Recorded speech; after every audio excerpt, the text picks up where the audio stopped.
puede hablar así de actualmente en los estudios hoy, en la situación del trabajo de hogar en la América Latina? ¿Hay muchas diferencias? ¿Hay un punto en común? Mira, yo creo que hay un punto que sí hay que destacar con respecto al trabajo del hogar en América Latina. América Latina concentra 10% de la población mundial, pero concentra alrededor del 25% de la población de trabajadores del hogar. Eso en sí nos dice que el trabajo del hogar remunerado es una institución fundamental en América Latina. Es parte de su historia, es parte de relaciones, bueno, de explotación y una relación de colonialidad del trabajo y relaciones patriarcales que persisten hoy en día, ¿no? En ese sentido, hay que pensar que las luchas por el reconocimiento y ejercicio de los derechos de las trabajadoras del hogar van contracorriente a lo que ha sido la historia y lo que es la desigualdad actual prevaleciente en la región, ¿no? En términos de eso sería como el panorama a grandes raíces, a grandes rasgos, porque hay que pensar que en casi todos los países hay sindicatos y hay organizaciones. Entonces, la idea de que las trabajadoras del hogar que sean sujetos de derecho y que sean iguales es algo revolucionario, ¿no? Obviamente hay diferencias de país a país. Creo que está más acentuado las relaciones coloniales en los países que como México, en la mayoría de los países de Centroamérica, donde hubo una población indígena muy grande, ¿no? También, y sigue habiendo, o también la zona andina, ¿no? Creo que Brasil en eso también tiene una situación similar. El mito de la democracia racial y el mito del mestizaje en Mesoamérica y la zona andina. Para mí se entiende entonces la tardanza de México y de Perú de reconocer los derechos de los trabajadores del hogar hasta la fecha, y en Guatemala también, ¿no? Y hablando de eso, de este reconocimiento, la Convención de Haití, ¿cuál es la importancia para Brasil, por ejemplo, de ser una de las partes? Mira, hay, casi regresando a mi primer punto, observación, hay que recordar que tanto las organizaciones de trabajadores del hogar y sobre todo los gobiernos de varios países tuvieron un papel, bueno, de protagonismo en la adopción del convenio 189. Se entiende también que Uruguay, que ha tenido un proceso muy progresista de reconocimiento de derechos, cambios sociales, fuera el primer país en ratificar el convenio. Justo en Uruguay hubo la pregunta, la inquietud por parte del Sindicato Único de Trabajadores Domésticas, ¿qué beneficios les traerían a ellas la ratificación de un convenio? Cuando el marco normativo y las condiciones de trabajo en Uruguay eran superiores. En eso, una de las cuestiones que hay que tomar en cuenta en los países en los cuales hay un rezago en el reconocimiento de los derechos, ratificar el convenio les obliga a tener una conversación pública sobre las condiciones de los trabajadores del hogar y lograr cambiar,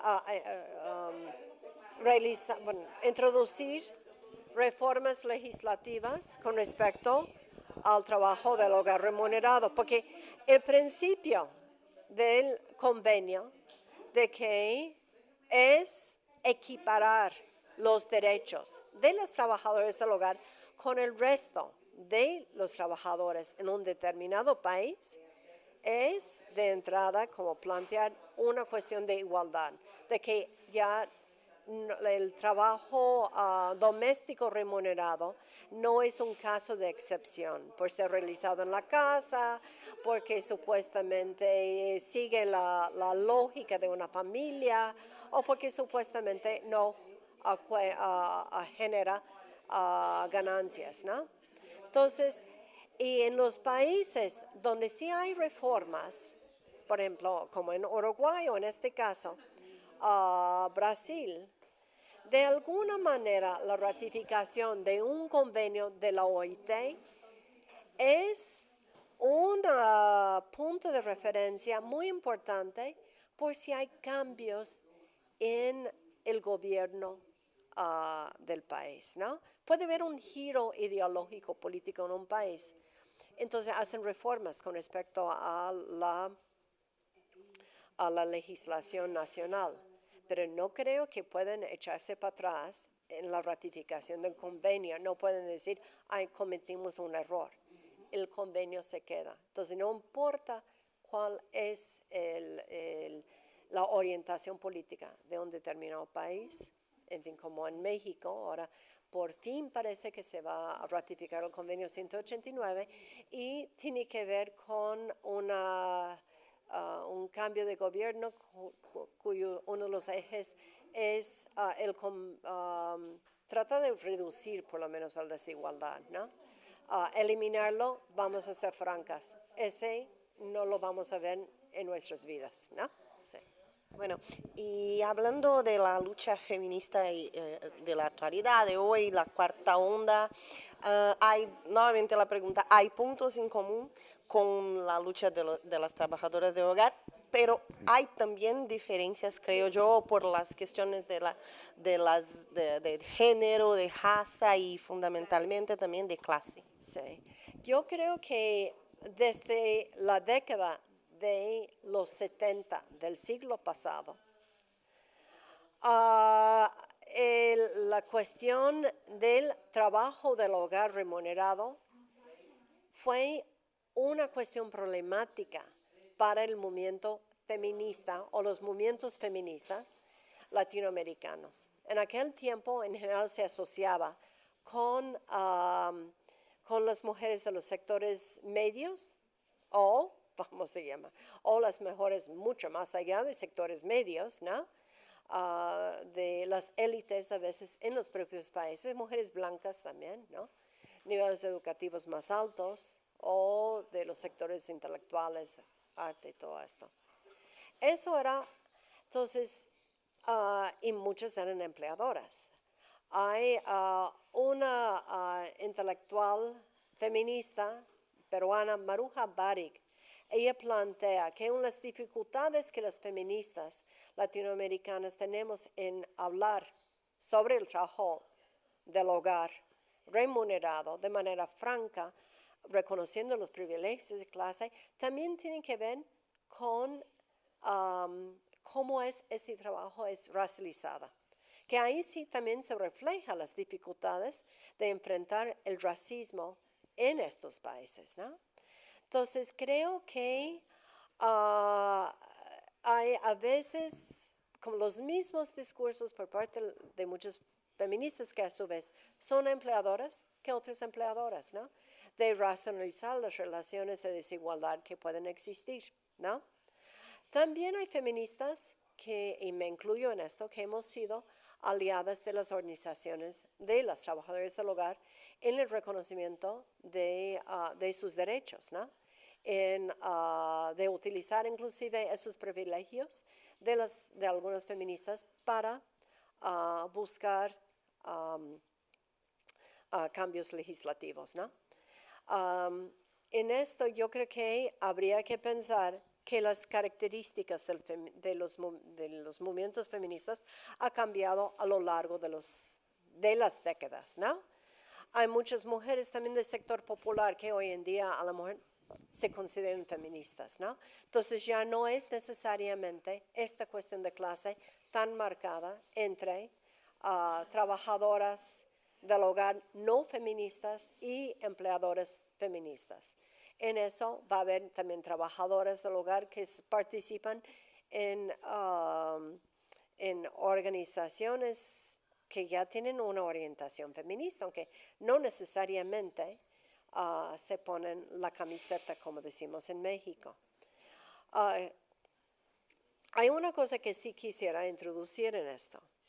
Creo que hay las discusiones sobre el trabajo doméstico remunerado, a veces cuando terminan siendo más difíciles es cuando se buscan que las mujeres que son empleadoras, feministas o no,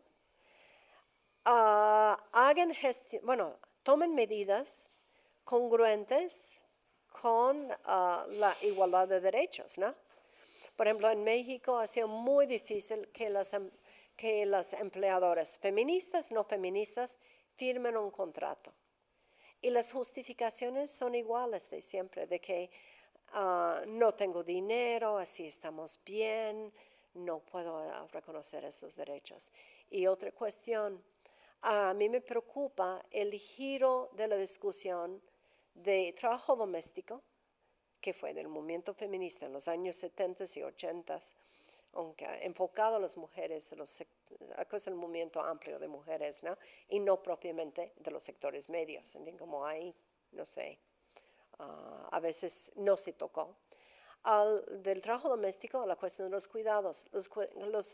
Aunque el concepto de los cuidados pueden tener un uso político, bueno, puede ser politizado, también a veces hay la tendencia de tratar los cuidados como no se fueran trabajos de los cuidados, sino una cuestión como supuestamente una cuestión tan cargada de emociones y una ética para algunas, reconozco no todas, como de éticamente que las mujeres nos preocupa el bienestar de los demás, se borran el debate con respecto a los derechos de los laborales humanos de los trabajadores del hogar y es desplazado por la discusión sobre el derecho a los cuidados, el derecho a ser cuidado y de cuidar, ¿no? El tema, ¿no? Pero creo que entre las primeras investigaciones hay cosas producidas en Colombia por Magdalena León, por Mari García Castro, por Elsa Cheney, ya en los 70s. También el libro de Iliachi Sapiuchi, ¿me pueden corregir mi pronunciación, por favor? Sí. Sobre empleo doméstico en Brasil, ¿no? Iliachi fue muy respetada no solo en América Latina, sino también en los Estados Unidos. Uno de sus libros fue publicado por una editorial norteamericana, Monthly Review Press, que era muy raro que ese editorial publicaron trabajos de mujeres, y sobre todo de mujeres de países de no habla inglés, ¿no? Pero ese fue sobre marxismo bueno, sobre mujeres y marxismo, no recuerdo exactamente el título, seguramente tú lo recordarás. Pero lamentablemente su trabajo sobre empleo doméstico no fue traducido, ¿no? Entonces siempre es un problema la circulación de lo que se escribe por el idioma, ¿no?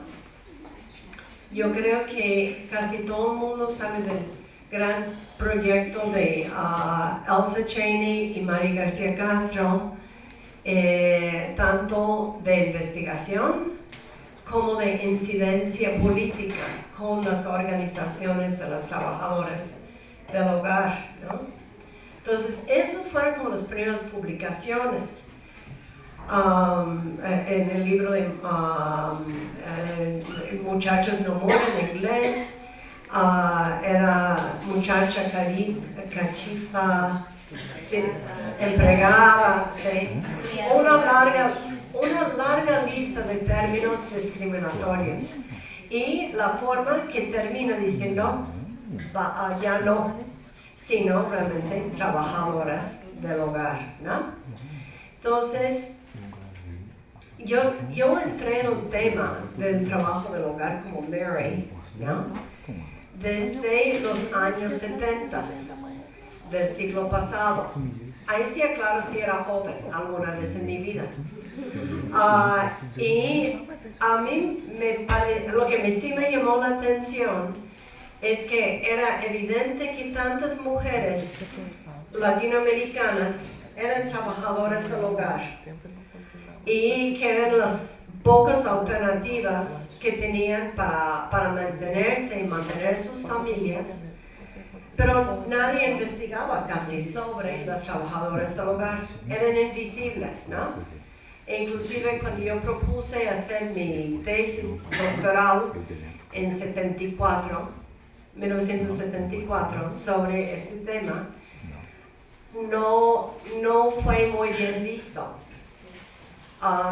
Porque soy antropóloga económica, querían que yo hiciera una investigación sobre mujeres en el mercado, sobre mujeres campesinas o mujeres que trabajaban como obreras en las maquiladoras. Pero como soy muy persistente, para no decir necia, ¿no? Y testaruda, ¿no? No sé cómo se dice en portugués, que soy como, cuando tengo una idea, sigo con esa idea. Soy cabeza dura, ¿sí? Me he caído varias veces y he roto cosas con esta cabeza, pero la cabeza no se rompe. Entonces, para mí era muy importante porque yo pensaba, este sector tan importante de las mujeres de América Latina hay que estudiar y hay que entender por qué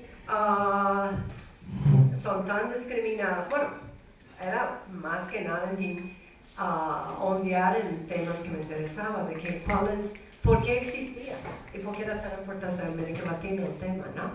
Entonces terminé haciendo mi tesis doctoral sobre el trabajo del hogar remunerado en México y sus nexos con el capitalismo. Era marxista y feminista en aquel tiempo, obviamente, y lo sigo siendo a la fecha, ¿no? En eso también soy cabeza dura. Entonces, ese fue mi acercamiento.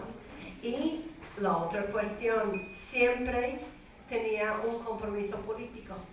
Entonces, llegué a México en 1976. A partir de 1978 participaba en un grupo feminista, Movimiento de Liberación para la Mujer, MLM, y organizamos un grupo de apoyo con trabajadoras del hogar, el colectivo de acción solidaria con empleadas domésticas. Entonces ese fue como, tenía un pie siempre en lo que era la universidad y un pie en el movimiento social, ¿no? No había sindicatos, no había nada del estilo en México en aquel tiempo. Y aquí se tiene con la CTRAO, la Confederación Latinoamericana del Caribe de Trabajadores del Hogar, ya con eso termino. Esto se fundó gracias a la iniciativa de Nair Janay, de Abelinda Díaz Uriarte de Perú, de Aida Moreno de Chile, Jenny Hurtado de Colombia y su compañera de lucha Elsa Cheney, que fue una politóloga estadounidense muy comprometida con las mujeres de los sectores populares de América Latina. Entonces, Gracias. Creo que sería bueno seguir con lanzar otra pregunta nueva, que es la sección que más sobresale, la dimensión de desigualdad que más es un enfoque de su trabajo. ¿Sí me explico? ¿Quién quiere comenzar? Bueno, creo que a lo mejor por el tipo de formación que tengo en la militancia, lo que predominó, yo creo que en un principio, en